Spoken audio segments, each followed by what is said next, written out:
What if we all lived in one megacity? In a world where every corner of the planet has been absorbed into a single megacity called Ecumene, the boundaries between nature, technology, and humanity have completely disappeared. Rivers, forests, and mountains are now mere memories of the past, replaced by endless miles of urban structures and mechanical systems designed to house a massive population. In its struggle to survive climate crises and overpopulation, humanity created an artificial utopia, a controlled environment managed down to the smallest detail by an artificial intelligence that administers resources, regulates the climate, and organizes the lives of billions. However, beneath the apparent perfection of this vast metropolis lurk secrets that could change everything. As the city grows in complexity, its promises of stability begin to crumble. The systems supporting Ecumene are becoming increasingly fragile, unable to withstand the pressures of a fully urbanized world.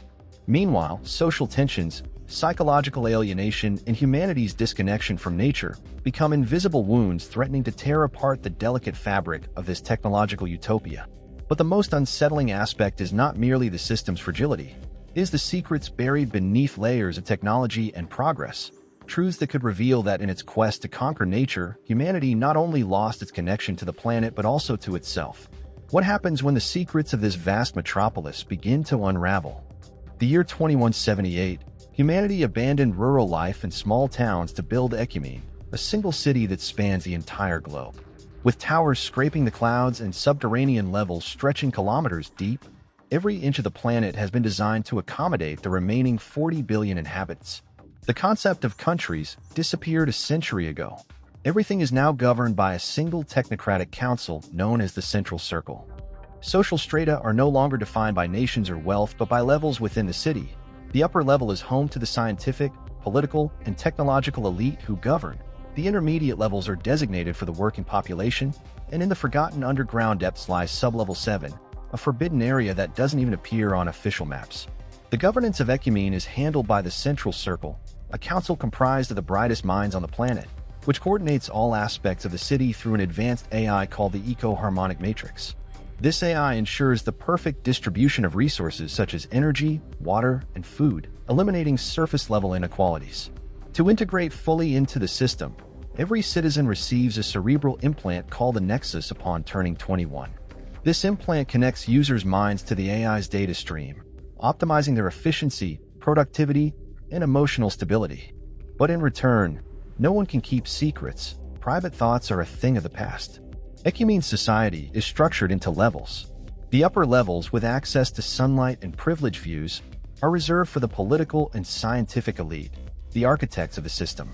The middle levels are inhabited by the working population, who maintain the city's infrastructure.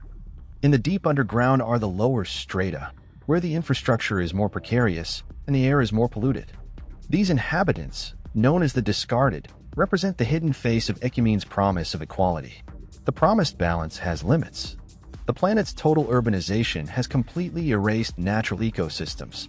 Forests, oceans, and rivers have been encapsulated or destroyed. Biodiversity is confined to genetic banks and laboratory reserves. Generations born in Ecumene have never seen a real tree or touched river water.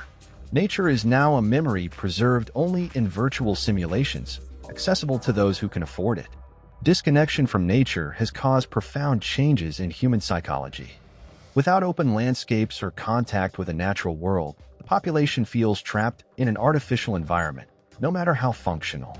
Cases of mental illnesses such as depression and anxiety have skyrocketed. Although the Matrix attempts to mitigate these issues with artificially generated emotional stimuli, the existential void persists. Furthermore, the city's dependence on technology is absolute. Ecumene is a massive machine, and any system failure could trigger a catastrophic collapse. If the recycling system failed, there would be no rural lands or open oceans to sustain the population. Every aspect of life here depends on technology functioning flawlessly, a fragility that threatens humanity with destruction at any moment. Social tensions are another growing issue. Although the eco-harmonic matrix ensures a basic distribution of resources for everyone, inequalities between the levels are evident. Upper-level inhabitants enjoy unimaginable luxuries, while lower-level dwellers contend with overcrowding, lack of space, and deteriorating living conditions. This division has fostered latent resentment that the Matrix cannot entirely suppress, even though it controls citizens' thoughts. Despite advances in technology and efficiency, humanity faces fundamental questions about its future. Can life be reduced to a mathematical calculation of resources and productivity? Is it possible to live disconnected from nature, without an environment that nurtures creativity and a sense of purpose? The solutions seem distant and difficult to implement. Some experts suggest freeing small spaces within the city to regenerate natural ecosystems. These experiments have shown some success but are limited in scale and scope, serving only as a reminder of what has been lost. Others propose decentralizing control of the matrix, allowing local communities to regain some autonomy. However, these proposals face resistance from the central circle, which fears losing control over such a fragile system. Ecumene is humanity's greatest technological achievement, but also its darkest warning. What began as a solution to avoid climate and social collapse became a prison designed by its own inhabitants. In its effort to master natural chaos, humanity sacrificed its connection to the organic world, creating a megacity entirely dependent on fragile artificial systems that cannot tolerate failure. This disconnection has left humanity not only without roots or alternatives outside the system, but also trapped in an environment that, while efficient, lacks purpose, freedom, and emotional balance. Over time, tensions in Ecumene have grown. Social inequality, alienation, and technological fragility threaten to destabilize the entire system. Without natural spaces to buffer the impacts, the smallest failure could trigger an irreversible collapse.